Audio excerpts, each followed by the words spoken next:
So I think we're going to get started now. First of all, I just want to welcome everybody to this event on behalf of the German Marshall Fund of the United States. We want to welcome you to today's virtual event on U.S. efforts to strengthen relations in Eastern Europe during the coronavirus pandemic. My name is Jonathan Katz. I'm a senior fellow at the German Marshall Fund, and I also direct GMF's Frontlines of Democracy Initiative in Washington, D.C. As many of you know, GMF has a long history of working in Eastern Europe, and I'm especially pleased to co-host today's event with my colleague, the director of GMF's Black Sea Trust, Alina Inayeh. Alina heads GMF's office in Bucharest, overseeing GMF's activities, grant making, analysis, and convening all around the Black Sea region and across Eastern Europe. Alina, welcome from Bucharest. Thank you for being here and co-hosting the event today. Before we dive in, I wanted to just a quick housekeeping rules for those that are joining, and I really appreciate we've had such a great response to those who are interested in participating today. Please note the event is on the record. During the event, you will only see the speakers on the screen. They won't see you, and everyone except for the speakers will be muted. So I know there's a lot of comments, and I'm 100% certain we'll have a lot of questions and interesting questions. And there'll be a Q&A session that will come up after Discussants speaks. And everybody is quite familiar now with the Q&A button at the top of the Zoom page. Please put your questions in there. You could do it throughout the event. And then we'll have a Q&A session following an opening statement. And we really encourage you to participate that way. I want to quickly turn to our speaker, Deputy Assistant Secretary George Kent. George, thank you so much for being here. Thank you for taking the time to join us in what is an incredibly busy time for you, the State Department, and the U.S. government. And I also, just before we started too, thanking all of your colleagues as well, those at the State Department, those that are involved at USAID or other parts of the U.S. government that are also part of really the frontline efforts to engage and support and countries globally, but also in Europe and Eastern Europe during the pandemic. And I think this is really sort of an unsung story that needs to be told more. And I also recognize that it's hard to do it in the middle of putting out many fires in many different spaces. So thank you for being here. Thank you to you and your colleagues for everything that you're doing and your engagement.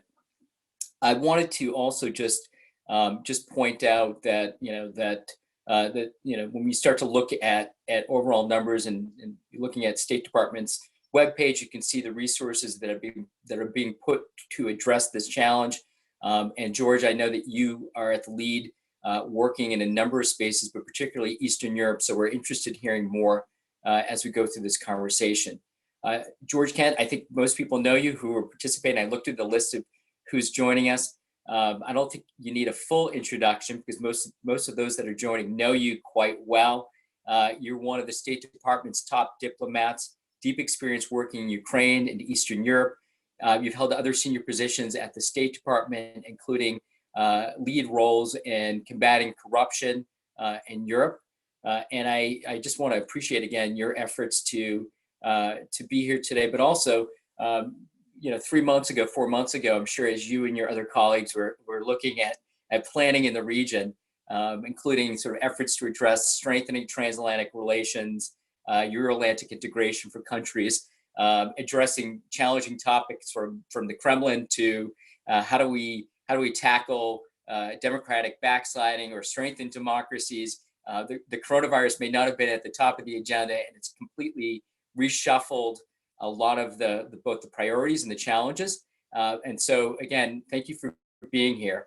Today, we're going to focus on the areas that you're managing and focused on: Ukraine, Moldova, Georgia, Armenia, Azerbaijan, and Belarus, and all sort of challenging spaces, all important for the U.S. in terms of engagement, all very different in different ways, both politically, internally, and challenges. But one thing they're all facing right now, like the United States, is the coronavirus, and both their populations down to localities to central governments are having to deal with these challenges in an extraordinary moment. So what we hope to discuss with you today, and I'm looking forward to your opening statement, is a focus on U.S. efforts to support partners in these countries as they grapple with this immediate and long-term challenge of the coronavirus, but also how you're, sort of addressing these sort of long-standing challenges, including challenges, that these countries have experienced from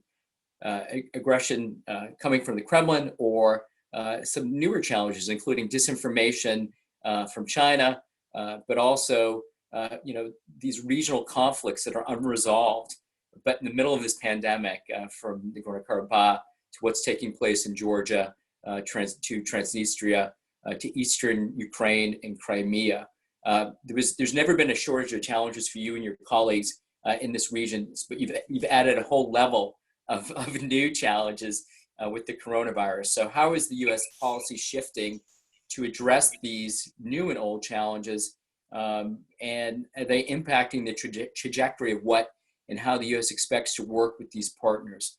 I'm throwing a lot at you, but hope that you can really enlighten us as to how the U.S. is approaching this engagement at this important time, and what are these policy challenges that you see.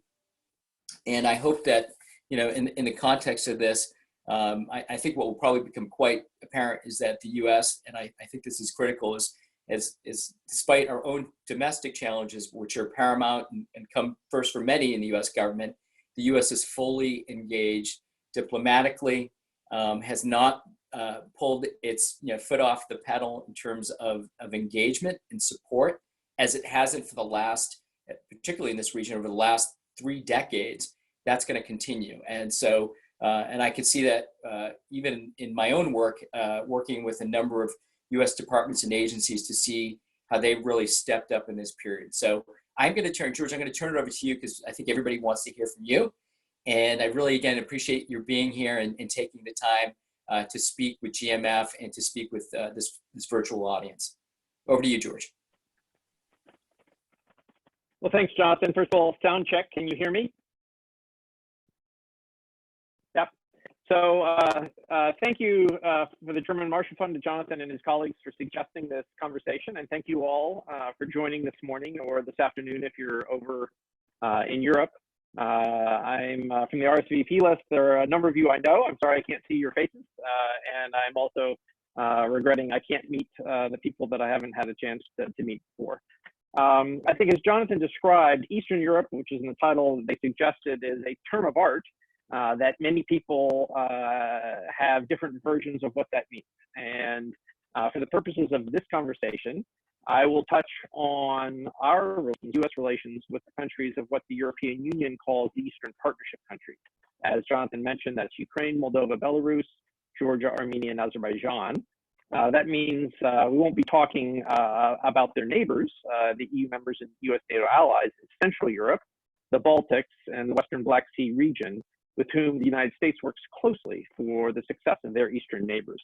And from the guest list, I think we have some people listening in from those countries as well. So welcome comments later on. I think starting and addressing the issues that Jonathan raised, and I'll try to keep this short, no more than 10 minutes, so we can actually have a discussion. U.S. strategic goals in the Eastern Partnership countries remained actually unchanged in the COVID era. We want these 6 countries to succeed in building prosperous, democratically accountable states, secure within their internationally recognized borders, resistant to external aggression and malign influence, particularly from Russia, but increasingly also from China, as Jonathan mentioned. We do so because it's the right philosophical approach. We're helping countries that were captive nations in the wake of World War I and the Bolshevik Revolution 100 years ago, and World War II 75 years ago, so they can seek their own destiny on their own terms in the 21st century.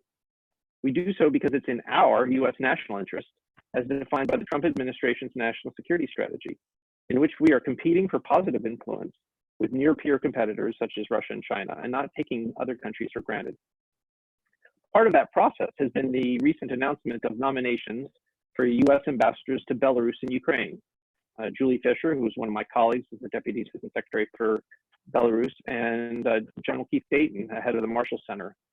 And it's been 12 years since we've had an ambassador in Minsk, and we're very happy and pleased that we're on the way to exchanging ambassadors in 2020.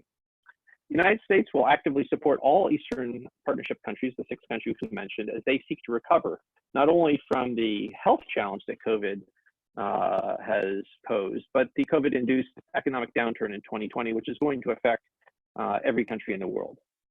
Apart from emergency macro financial assistance, which is largely provided by the IMF, to which the U.S. remains the largest stakeholder contributor, what that means in practical terms is implementing reforms aimed at strengthening the rule of law and accountable, effective institutions for these countries, reducing corruption, and promoting economic development, including through energy security, even though energy prices are much lower now. We will also continue to support vibrant civil society actors and independent media, since both are key contributors to healthy and informed societies and are domestic drivers of systemic transformation. I'll say a couple of things about 2 issues that are challenges in the COVID era that Jonathan mentioned, both what the U.S. is doing to assist these countries and also countering disinformation. The U.S. continues to demonstrate global leadership in the face of the COVID-19 pandemic. The U.S. remains the largest single country donor to the response effects globally, building on decades of leadership in life-saving health and humanitarian assistance. Since the outbreak of COVID, we've committed more than $775 million in 4 tranches of emergency health, humanitarian, economic, and development assistance, specifically aimed at helping governments, international organizations, and NGOs fight the pandemic. And I think you'll hear another tranche announced later this year that will push the total amount to close to $1 billion. And this assistance includes to all 6 Eastern Partnership countries. I'm not going to spend time to go country by country and amount by amount. But our aim is to save lives by improving public health education, protecting healthcare facilities, increasing lab and disease surveillance, and rapid response capacity in more than 120 countries, including the 6 Eastern Partnership countries. On the disinformation front, with hindsight, now that we're seeing what all of our countries are dealing with, one of the most prescient investments the United States made in these countries 15 years ago was in the diagnostic laboratory infrastructure to track, analyze, and fight contagious diseases. They are often known in local parlance as Lugar Labs. I think Georgia actually named it in honor of former Senator Lugar, since the funding came from the Nunn-Lugar legislation that supported the dismantling of ICBMs, intercontinental ballistic missiles, and helped countries prepare for future security challenges, including biological threats. And so if you look at countries, not only Georgia, but Armenia, Ukraine, and Azerbaijan, the lab infrastructure that is doing the testing and fighting COVID now was built over a decade ago with US funds and with scientists that were training to be able to respond to just this sort of situation. And it is unfortunate, therefore, that even as we are looking to find ways of cooperating internationally, that the traditional Russian disinformation efforts against the Lugar Labs, and particularly in Georgia for over a decade, the Russian lie is that they created disease instead of fighting diseases. And the Russians have repeated and sort of rehabilitated these old lies. And they've expanded it to labs in Ukraine and Armenia. And you'll see their political proxies and controlled media outlets pushing these lines. It's equally unfortunate that the Chinese have picked up and amplified this Russian disinformation about these labs, which are doing the testing and helping countries combat COVID. The Chinese still have not been honest to the rest of the world regarding the origins of the coronavirus. And this week, I'd like to thank in particular the Georgia Deputy Foreign Minister, who called them out and has publicly pushed back at the Russian and Chinese lies. Fighting disinformation and malign influence in this era is a shared challenge facing us all. It predated COVID, it'll continue afterwards, but unfortunately, this has been an opportunity for some people to try to make this shift. And speaking of shared challenges, I'll just end on a reminder of the active diplomacy, as Jonathan mentioned, that has been a feature of this region since the breakup of the Soviet Union. And that is trying to help the countries manage, resolve conflicts, sometimes called frozen conflicts, although there's active shooting in a number of them, in order that the countries can move forward and pursue their destiny on their own terms.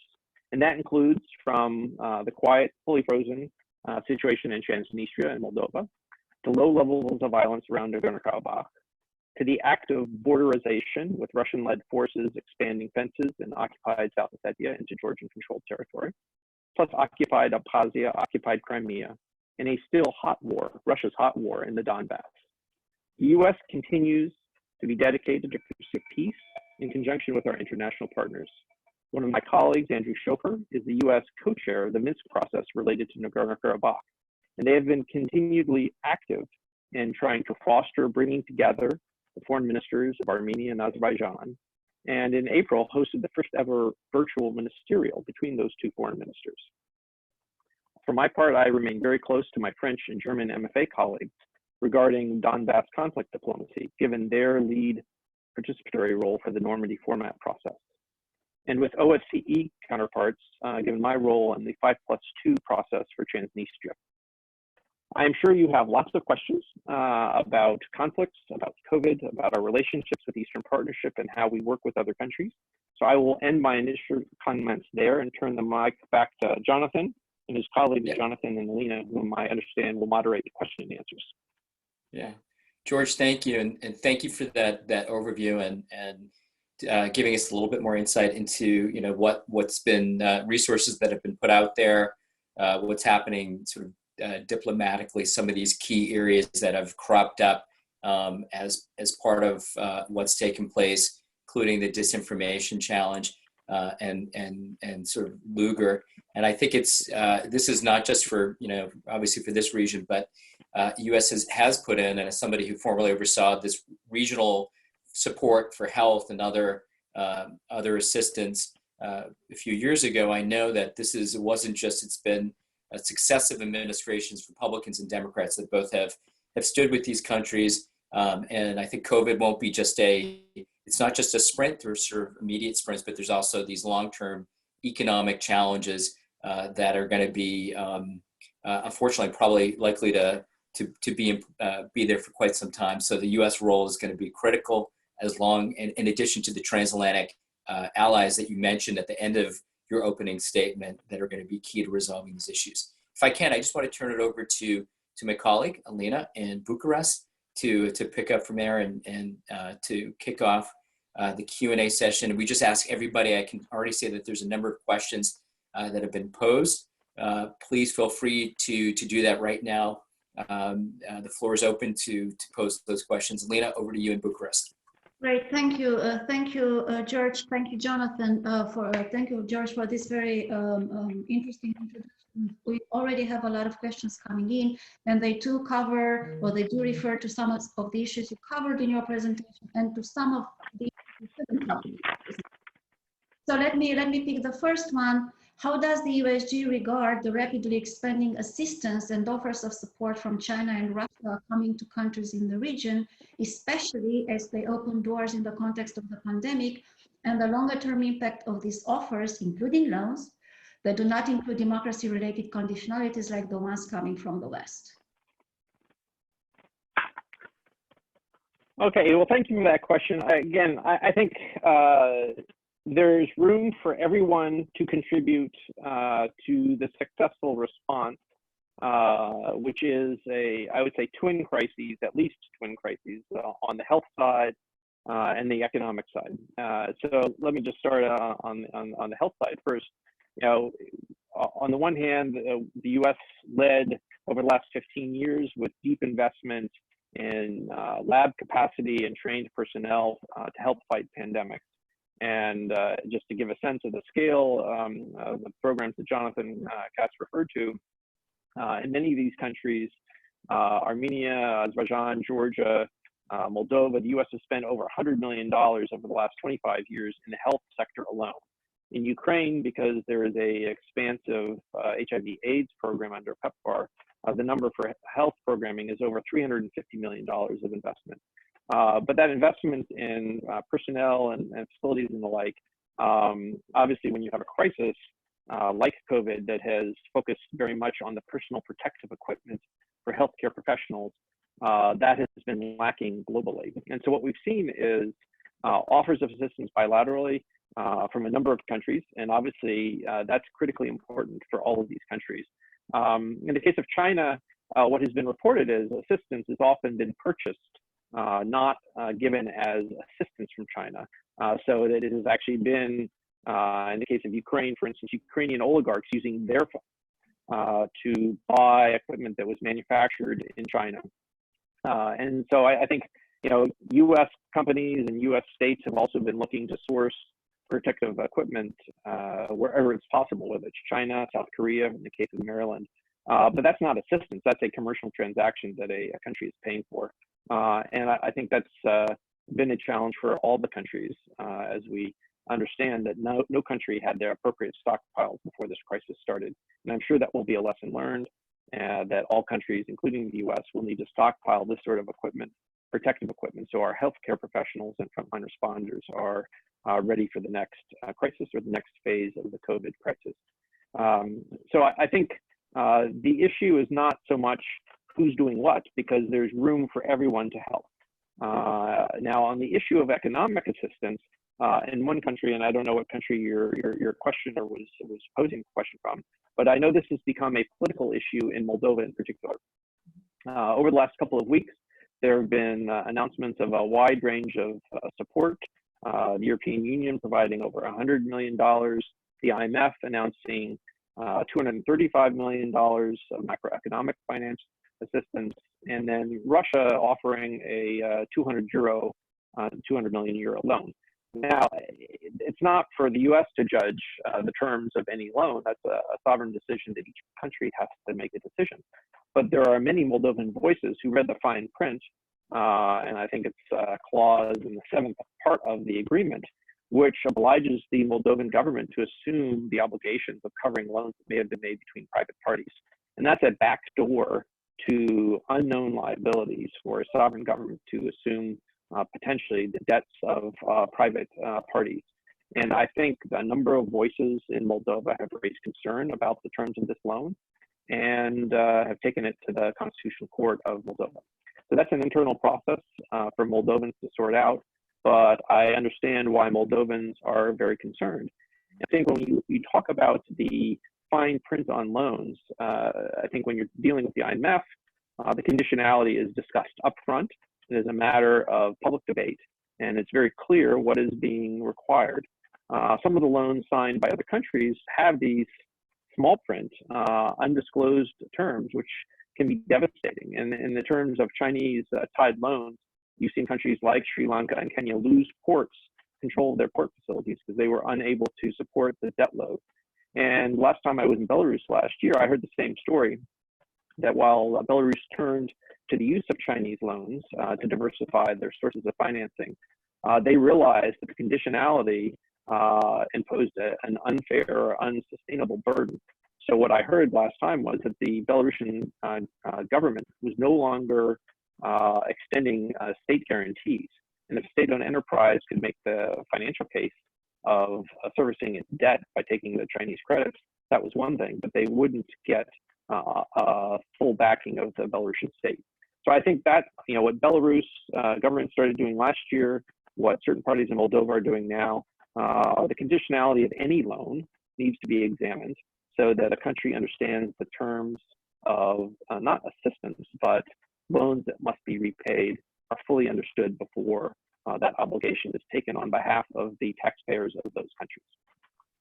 That's a problem indeed, which is not only pertinent to Eastern Partnership countries, but other countries as well.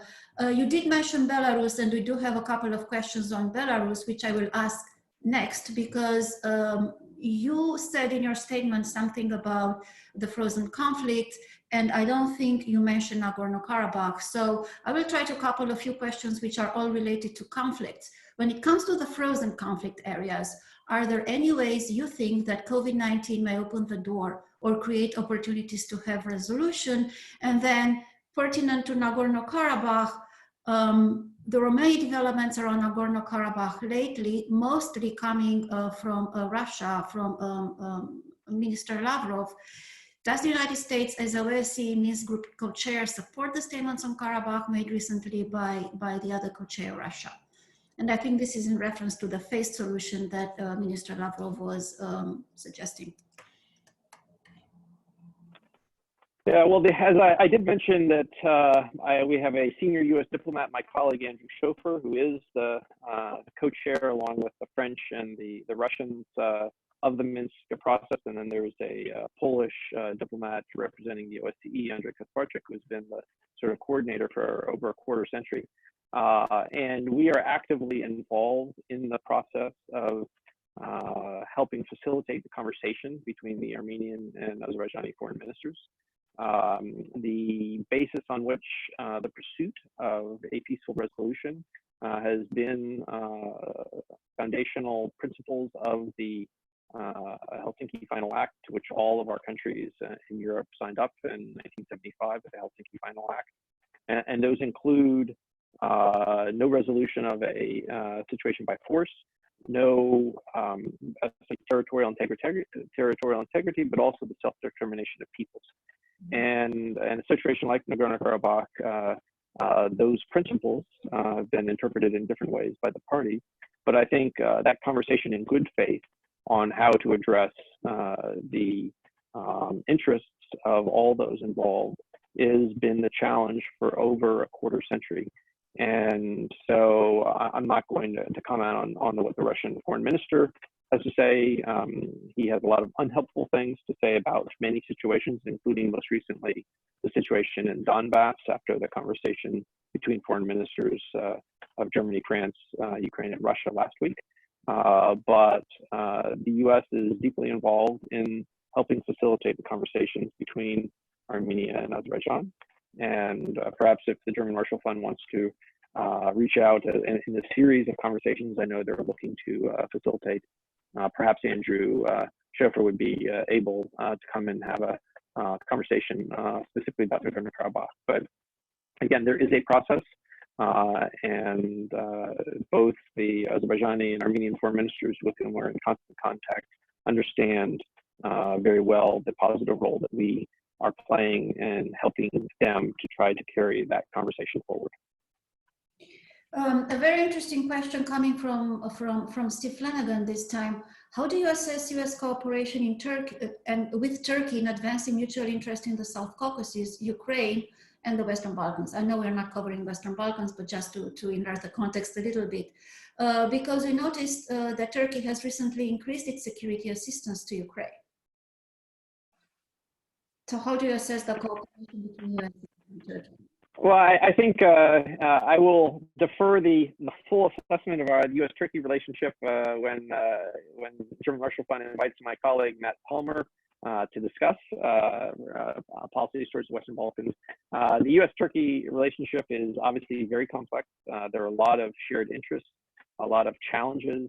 I think on the security front, to be honest, most of the security-related conversation with Turkey these days is focused on Syria and Libya. So even further afield than the range of issues that you mentioned. In terms of the relations with Ukraine, I know that there is a special tie between Turks and Crimean Tatars. There are actually far more ethnic Crimean Tatars living in what is now Turkey than live in Crimea as a result of various migrations throughout time. And I think, for instance, if you follow the debates and discussions at the OSCE on the Thursday plenary sessions, the Turkish ambassador is always a forthright supporter of the rights of Crimean Tatars in Crimea, the non-recognition of Russia's occupation and forced incorporation in its own eyes. And so I think on that side, Turkey can play a very important role in keeping international attention on the challenges, particularly in the human rights front, of Russia's illegal occupation, annexation, attempted annexation of Crimea, which is not recognized by the rest of the world. So I think in terms of the conversation in the South Caucasus, obviously for Georgia, which aspires to NATO membership, it shares a border with a NATO member, and that NATO member is Turkey. So I think Georgian-Turkish relations are very important, particularly for Georgia. And that's a topic that is often not remarked outside of the region, but I always hear about it when I go to Tbilisi. So I think that's there's plenty of information and topics that are worth discussing with our Turkish friends and allies. And again, I think that is such a wide-ranging, complex relationship that it's deserving of its own full session. A few questions coming from Belarus, asking how do you see the development of the relation between US and Belarus after the pandemic, beyond the pandemic? Well, I think as most people who have been observing U.S. policy towards Belarus know, we're almost two years into what has been a changed approach in our policy towards Belarus that was initiated by our former Assistant Secretary, Wes Mitchell, who's now back working in think tanks and academia. And that process is not yet complete, but certainly reached a high water mark recently when President Trump's White House announced the intent to nominate Julie Fisher as our ambassador. We have not had an ambassador there since 2008, which is when President Lukashenko threw our ambassador out and reduced our staff.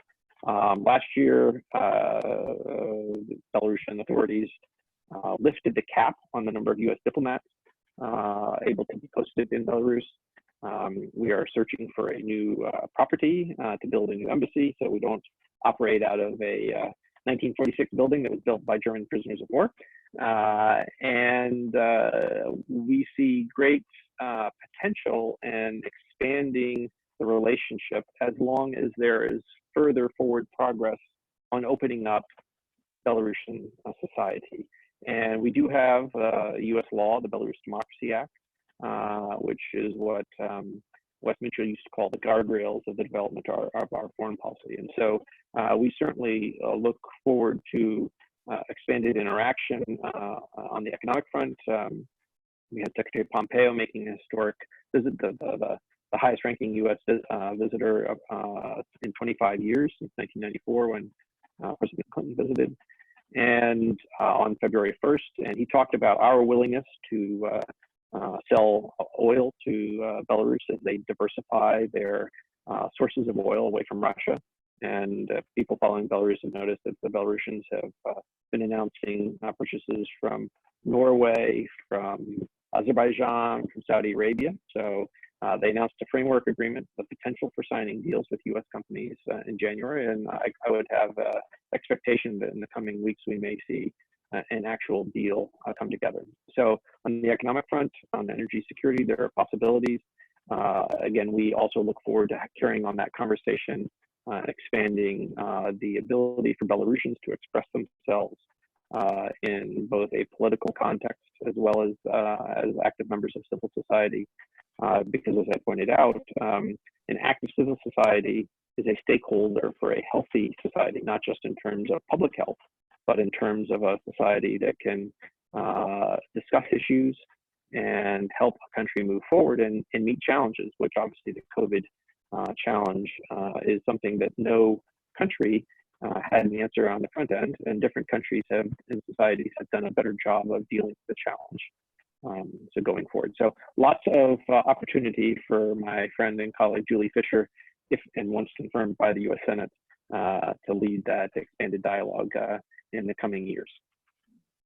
You mentioned earlier about the strong disinformation being put forward by both China and Russia when it comes to the negative role, alleged negative role that U.S. has been playing into creating the pandemic, actually, and exacerbating the pandemic. We do have a question which comes from Moldova, but it's pertinent to both Moldova and Ukraine. In Moldova, President Dodon declares a balanced foreign policy and openness for a good cooperation with both US and the EU, but at the same time, the mass media that he controls and his party are extremely active in spreading fake news about alleged US negative role, as I said earlier. Same story with TV channel controlled by oligarch Kolomoisky in Ukraine. Did the US State Department express any concerns about that directly to Moldovan and or Ukrainian governments? Well, yeah, I think we do raise issues of disinformation when they're coming from government sources and when government officials make false claims about the US. We certainly respond to them, normally privately, and make very clear that they need to stop telling lies, because that's what fake news or disinformation is. It's intentional lies. And so, and that's what I referenced earlier this week, that we appreciate the Georgian deputy foreign minister calling the Chinese ambassador out and raising the issue of the Russian and Chinese mischaracterization of what the Lugar lab in Georgia is doing. It's fighting COVID, and the world knows where COVID originated. It originated in China, and the idea that the virus, which then spread naturally through human contact, was somehow facilitated elsewhere by labs that are in fact diagnosing and helping countries save lives is outrageous. So you know, the issue of the Ukrainian channel 1+1 that is owned by oligarch Kolomoisky.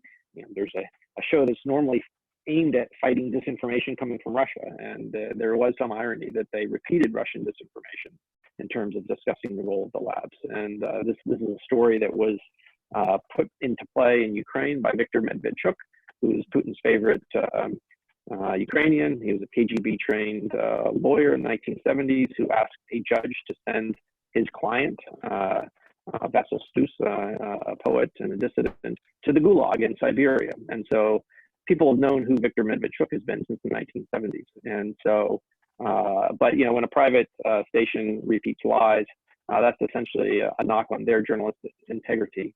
And so I think everyone should call them out, but that's not an issue of U.S. policy raising with a government what private media does. So I think, again, I think that's the importance of having an active, investigative, independent media in every country so that its citizens get unbiased, accurate information so they can make their own assessments about the developments in their own country. As you've mentioned earlier, and there are quite a number of questions related to this, COVID-19 has catalyzed already existing trends of backslide of democracy, and it even gave water space for authoritarian-minded leaders to consolidate their power, in Eastern Partnership countries in particular. How do you see US leadership role for putting democracy on offensive in this region? I think all of our societies, if we're being honest, are struggling with one of the essential questions of relationships between citizens and those whom we trust entrust power, those in power and who govern. And often issues of privacy are at the heart of the role of government and the role of authorities, and then how much freedoms, individual freedoms, do individuals have and collective societies have. And so one of I think this question that one of the participants has raised is something that is an actual live debate question, not just in countries of the Eastern Partnership, but in countries of the European Union and the United States. The issue of tracking software, for instance, who controls it? Obviously, if we want to find out once we do adequate testing who has been exposed and has the coronavirus, and then we need to do contact tracing. How do we do that? And is the information somehow kept locally so there is no ability for someone to come in and track, or do authorities have the right to be able to track it? And I think that's an issue that's being actively debated among ethicists, among society, among governments, because governments and societies do have a need at this point to be able to track and limit those with the virus in the interest of public health. And on the flip side, there are those who will always look at a crisis as an opportunity to advance other agendas.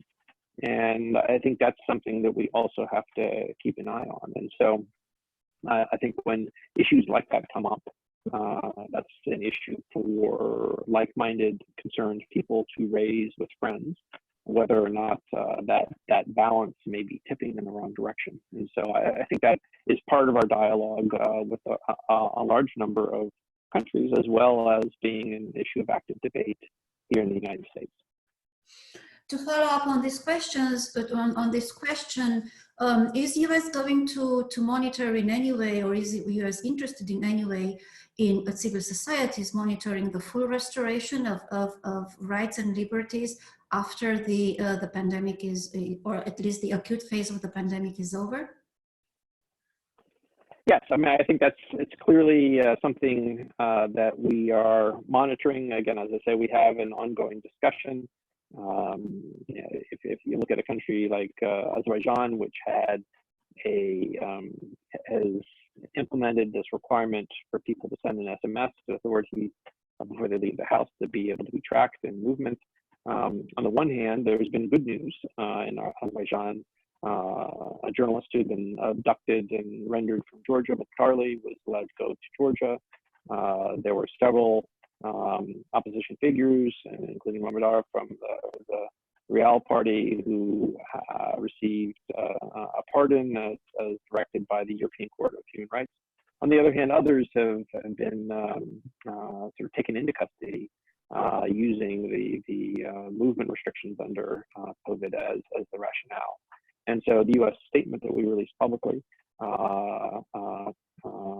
commented positively on the decisions that were made in pardoning and releasing several people from any further juridical processes, and encouraging the Azerbaijani government to continue that approach in other cases.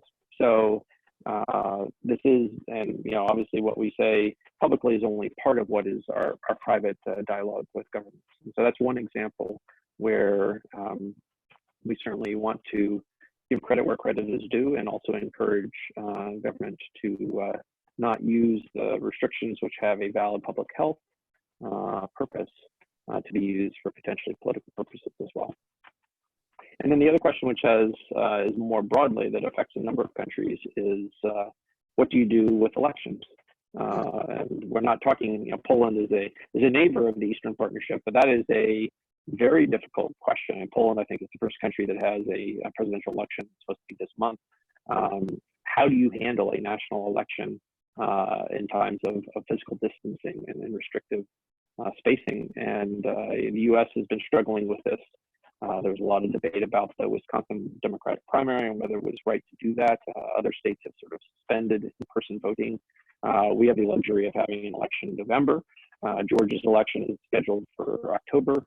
And so I think this is an issue that countries are going to struggle with because it's unprecedented. It's the era of democratic voting. There's never been a moment where people's lives potentially were in danger in mass gatherings. And so depending on when society has scheduled elections, I think you will see active debate, and Poland has the first and toughest decision point to make because their elections were scheduled for the next couple of weeks. Other countries, Georgia, U.S., others have a little bit more time, but I think we will be still discussing the impact of COVID in 5-6 months. It's not going to go away this summer, even if we have a dip. I think most experts talk about a second or third wave, and so we will all have to be, I think, ready to adjust the way we conduct our lives, and then look at how that affects the fundamental mechanisms of our democratic societies and processes, whether it's elections, whether it is how courts hear cases. The U.S. Supreme Court, for the first time, is going to be hearing cases this week, essentially not in person, and legislatures, whether there is still the hard requirement for people to vote in person, which is obviously generally taken as a fundamental basis for the integrity of votes. So I think that's something that all countries are struggling with. And again, there's no precedent or easy answer. To follow up quickly on this, and there are a couple of questions related to this, not only will we have to adjust how we conduct elections, but we probably have to adjust how we conduct monitoring the elections. And the US has traditionally monitored elections in Eastern Partnership countries.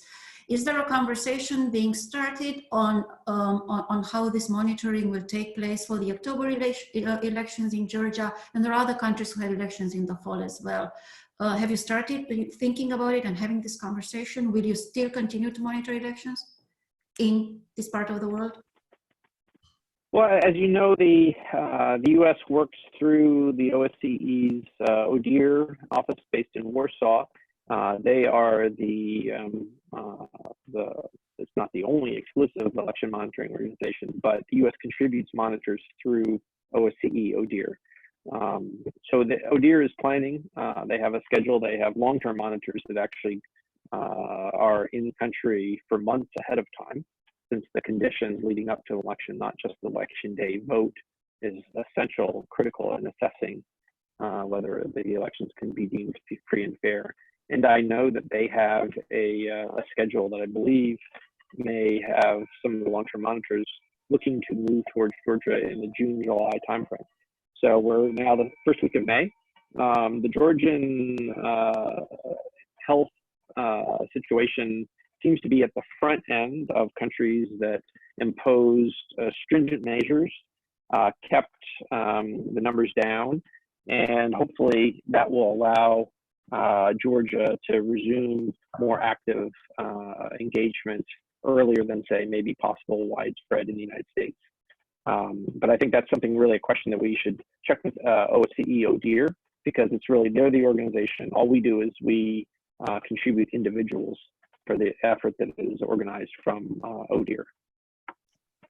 Moving back to the conflicts, lots of questions related to the conflicts in this region, obviously, as they should be. What is the U.S. assessment of prospects for conflict resolution in Donbass? Are there any plans to change or increase U.S. involvement in the Donbass conflict resolution? You know, I mentioned my very sort of tight cooperation conversations with my French and German colleagues. The main focus of the Donbass resolution process has been through the Minsk process, not the Nagorno-Karabakh Minsk process, but the Donbass Minsk process, the so-called trilateral consultative group, which involves Ukraine, Russia, and the OSCE. Swiss diplomat Heidi Grau is the lead of the OSCE. Former Ukrainian President Kuchma leads the Ukrainian process. So that has been a process with those three parties and with sub-working groups that has been in place for over 5 years, since 2015. Now, there's the Normandy 4 process that involves Ukraine, Russia, France, and Germany that has met periodically since also 2015, the Normandy commemorations, which is where the name came from. So while there is a process that usually has the foreign ministers and occasionally advisors meet, and there was at the leaders level last December, the first meeting since 2016, it's clear that the focus, in addition to that U.S. diplomacy, which has been supportive in working with our allies, the French and Germans, engaging intensively with Ukraine and then also with Russia, has been on the implementation of the obligations that were agreed to in Minsk in September of 2014 and February 2015. And in essence, this is Russia's war. Russia started it, and Russia can end it. Russia-led forces continue to kill Ukrainians on Ukrainian soil this month. The Russians, as soon as after Putin spent 17 hours in Minsk in February of 2015, with then Ukrainian President Poroshenko, Chancellor Merkel, French President Hollande, instead of agreeing to the immediate ceasefire, which was the first condition, Russian troops took Debaltseve and seized hundreds of square kilometers of territory. So they've been violating it from the very first day, and they've killed over 2,000 Ukrainians on Ukrainian territory in the last 5 years. So ultimately, this is a war that is still killing people, killing citizens of Ukraine in their own country. And what it requires is for Russia to live up to those obligations that Putin agreed to in September 14 and February of 2015. Now, how you get Russia to stop a war and essentially agree to the ceasefire, withdrawal of the forces, withdrawal of the troops, creating the security conditions so that the politics can go forward is an issue. And hold on, I think we may have, I don't know if you can hear me or not. Yeah, is this Jonathan? Oh, sorry, that was just Chinese calling in wanting to join us. So I think that's where the process is now. The Ukrainians this week have announced additional representatives to try to give a boost to the conversation in Minsk, the different working groups.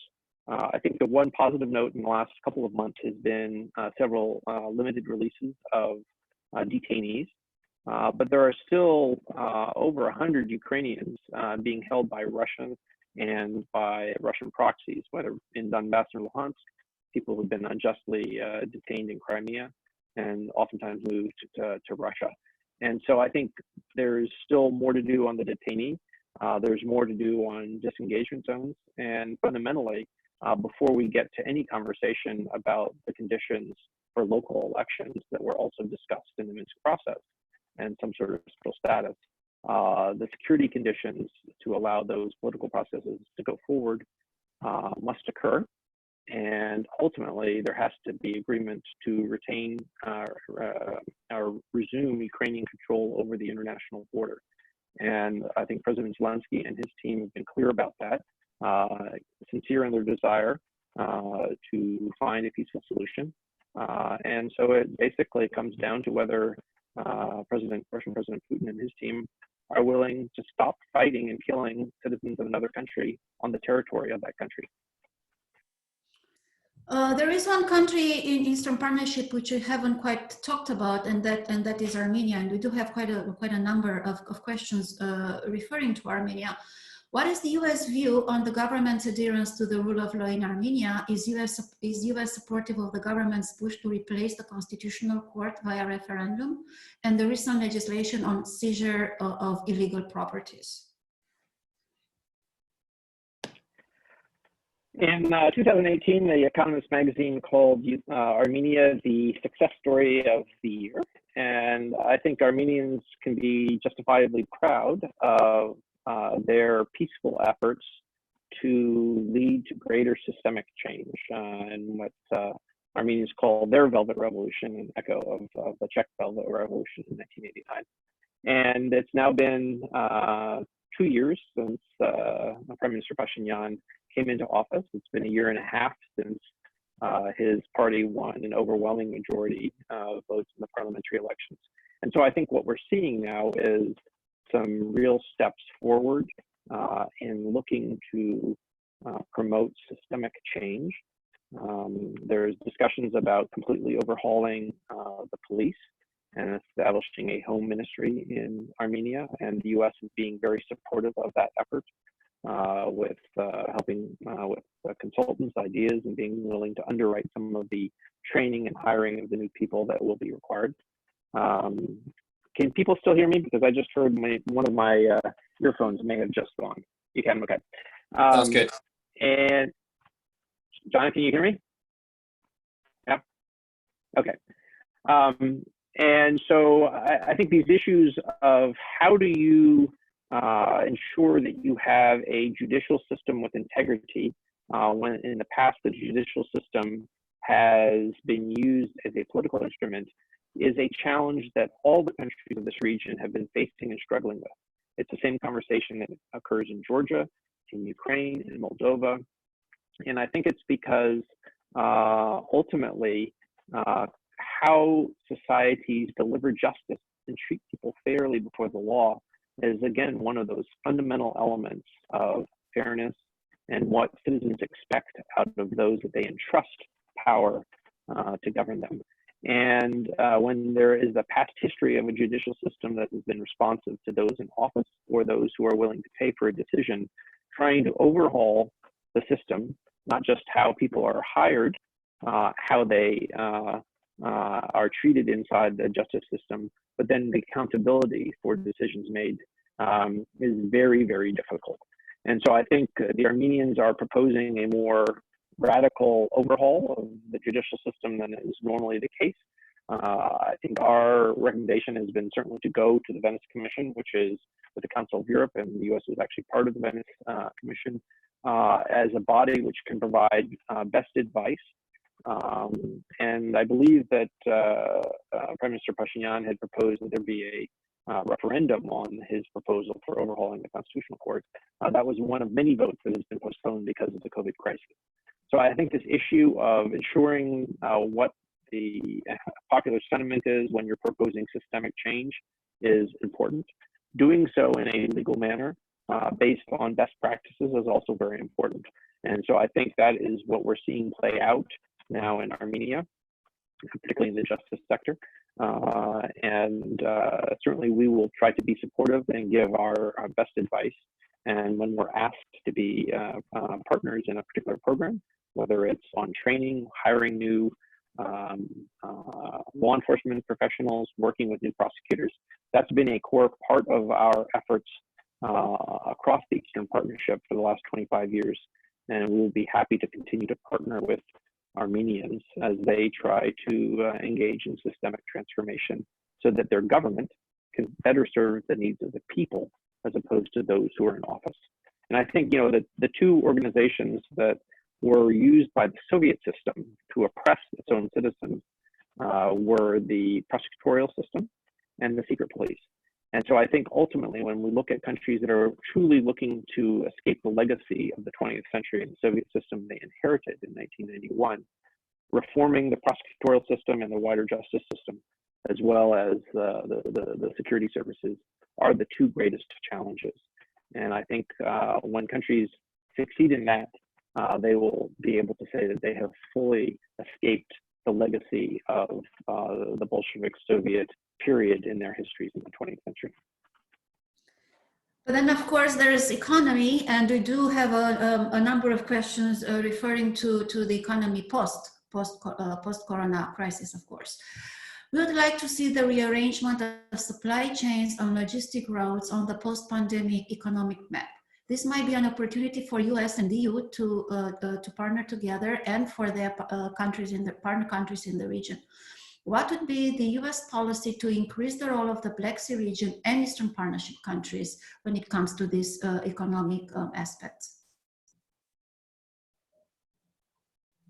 Well, I think one conclusion from this era is that I think everyone would agree is that over-concentration in supply of critical goods in one location is not a wise either public health decision, national security decision, or even a commercial business model decision. I think diversification of sourcing and supply is important, and as a general principle it is. I know people learn that in business school, but I think this crisis has shown also the validity of that. So I would expect that we will see capacity for certain types of personal protective equipment regenerated both regionally and probably domestically, locally in many countries. I know there's a factory in Georgia which is now successfully churning out masks and other gowns and other medical equipment, and I think we will see that happening because countries will understand that it's important to be able to secure those supplies locally out of a national health as well as a security issue. So I think that's going to happen automatically. I think that the U.S. will be willing to partner with countries, and we have this new International Development Finance Corporation that has stood up by Congress. And in fact, this issue of helping countries build capacity to be able to produce some of the equipment and protective gear that's been needed in the COVID era has been an issue that they are interested in helping countries work with. So we have a mechanism now, the International Development Finance Corporation, and we have a need, I think, for countries as well as regions. So I think that's the first most immediate issue on elements that have come into play during the reaction to COVID.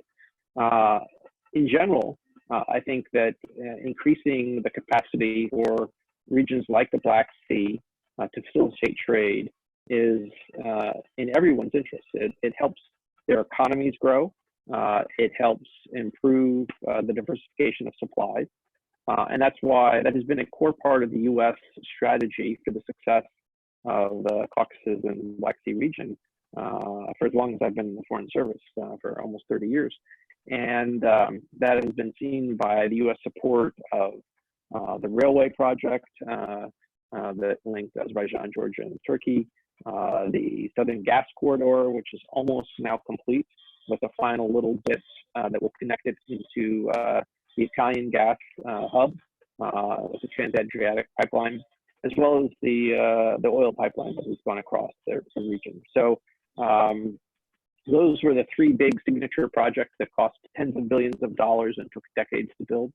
I think other projects that we have under discussion now, in Georgia, there have been aspirations to build deep sea ports, Anaklia, Poti, and building those deep sea ports that would allow the bigger ships to come through from the Mediterranean and not have to unload on the smaller ships in Istanbul will greatly increase the possibility of trade.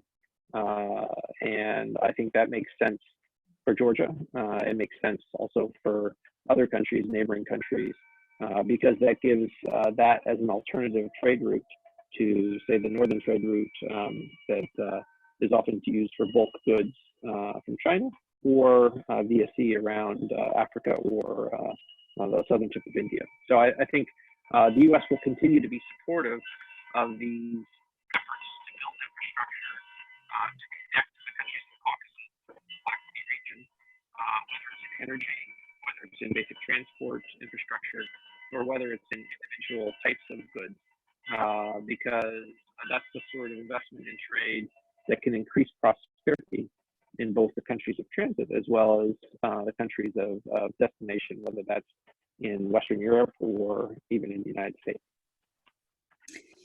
George, thank you very much. From what I understand from Jonathan, we can still go on for like 7 or 8 more minutes. And I would like to ask one last question and then give you the opportunity for final comments. And I'm sure Jonathan will also want to add his final comments to this. There is one actor in the region which hasn't quite been mentioned in the questions or in your comments either, and this is the European Union. How do you characterize your cooperation with the European Union in the countries of the Eastern Partnership in the light of the Commission's recent report on Eastern Partnership, in the light of its foreign funding aid to countries in Eastern Partnership? How do you characterize this cooperation now in the time of pandemics and going forward? Well, I made a passing reference in my opening comments to the European Union as being an important partner as we discuss policies and programs towards these countries. And the very fact that I renamed the title of what I would discuss, the German Marshall Fund talked about U.S. policies towards Eastern Europe, and I reframed it as a conversation about the Eastern Partnership countries. That's the European Union's Eastern Partnership. It's not the United States government's Eastern Partnership. But I find oftentimes, and particularly when conversations are happening with European colleagues, that's a very easy way to define my area of responsibility. It's their Eastern Partnership framework. And I think if you look back over the last, not just 10 years, I remember when I was in Ukraine the first time after the Orange Revolution in the 2004-5 period, we were very closely even designing some of our assistance programs with our European Union colleagues, because oftentimes our funds, we had a shared vision of how these countries could move forward successfully. The U.S. money oftentimes could come more quickly. The European Union's funds ultimately, in a given issue or area, were greater. And so what we would oftentimes do is, for instance, I remember one in particular, a border control project. And the project was co-signed by Viktor Yushchenko as the president, Bill Taylor as the U.S. ambassador, and the European Union representative to Ukraine. So it was a three-way signing. The U.S. money funded it in the first couple of years, and then the third, fourth, and fifth years, while we still had funding, the European Union money was much greater. But we designed and co-funded a project, and I think that spirit of cooperation, which has been present for now over 15 years, continues to animate the discussions. And whether it is sitting down and co-designing projects, whether it is getting together and then going in and advocating for the right policies, the right developments across the board in all 6 of these countries, the relationship between the United States ambassador and the head of the European Union mission, separate from the member state ambassadors, is very close. And in some cases, for instance, in Ukraine, there is a G7 framework to support reform. That's actually G7 ambassadors plus the EU mission ambassador. In other countries, there's a very close tandem relationship with the US and the EU ambassador going in and raising points either on human rights issues or on ways that we collectively can support the country to move forward. So I think that partnership is critically important, and it will continue. And in fact, I have a request locally at the follow-on to this conversation to get back together with the European Union mission here in Washington, D.C. To continue this conversation in more detail about our policies towards Eastern Partnership 6. And we do this a number of times a year, just sit down, compare notes, talk about how we can cooperate together to help these countries succeed. Thank you very much, George, for answering all of these questions. I turn now back to Jonathan to end this conversation. And thank you all for the questions. George, thank you so much. And I think, one of the things, and Alina, thank you for moderating as well. And I apologize, we couldn't get to all the questions. I think this might actually be a record number of questions for a virtual event that we've ever had. So we appreciate that. And there's a number of topics too that hopefully we can sort of have another conversation with you down the road on things like NATO expansion and on issues that are hot button issues like the laws that are being passed in Ukraine, critical to the IMF, potential IMF package, the areas that you're following quite closely as well. But we really just wanted to thank you. And I don't know, one thing I'm struck by is that despite the fact that there's a pandemic occurring, I think it's pretty clear that you and your colleagues are deeply engaged, focused, responding to not only the health crisis, which is paramount for all governments, but also the economic issues, but all of these challenges that are in this region and the efforts to move these countries forward, whether it's on a transatlantic track or a democratic track or greater economic engagement or strengthening resiliency. These all are continuing now as they have been in the past. And that was part of the conversation, was to sort of unearth, are these things still happening? So we really appreciate you sort of really answering in depth a number of questions. But I wanted to maybe just offer you, I think we have 2 more minutes. Is there anything that you wanted to add or to the conversation? And again, I hope we can do this again. And you've been so generous with your time, but anything that you might want to add before we end the event?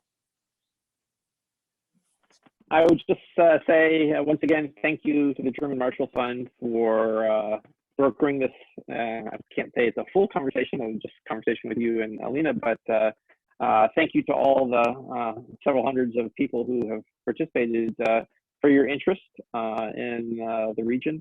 Obviously, I think that all of our countries are facing challenges, our societies are facing challenges because of the virus that's been new. None of us have had immunity to it, and so we are struggling both for how to deal with an unprecedented health crisis. We are now, as governments and societies, dealing with the deepest economic challenges that we have faced in more than a generation. At least the U.S., I fully anticipate this will be the greatest recession since our depression in the 1930s, which puts it at the sort of 90-year point. It will, I think, put stress on institutions, but I think that is why we all, I think, are dedicated to the success in the region of the countries that we've been talking about, Ukraine, Moldova, Belarus, Armenia, Azerbaijan, Georgia, which came of age, reached their independence 29 years ago with the collapse of the Soviet Union, and have been struggling to define their destinies on their own terms. And I think that's also critically important. The U.S. wants the countries to succeed. There's no path that we have to dictate to any of them. It's about giving countries the choice to chart their path. And will continue to be dedicated to the development of healthy, prosperous, successful societies with democratically accountable institutions that are able to deal with challenges, whether they are with the COVID virus now, with economic downturns, with political discord, because that's been our commitment since the Soviet Union fell apart. And the U.S. taxpayer has spent literally billions of dollars in support of these countries' success. that's our commitment, to stay engaged on the policy and to be there with advice and resources to help partner countries through tough times.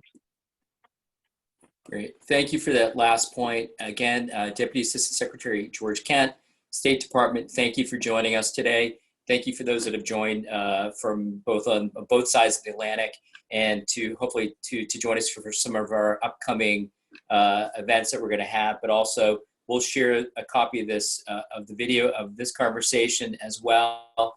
And we look forward. George, thank you again. Alina, thank you. Bucharest as well. And everybody have a good rest of your day and stay safe. Thank you. Thank you. Thank you.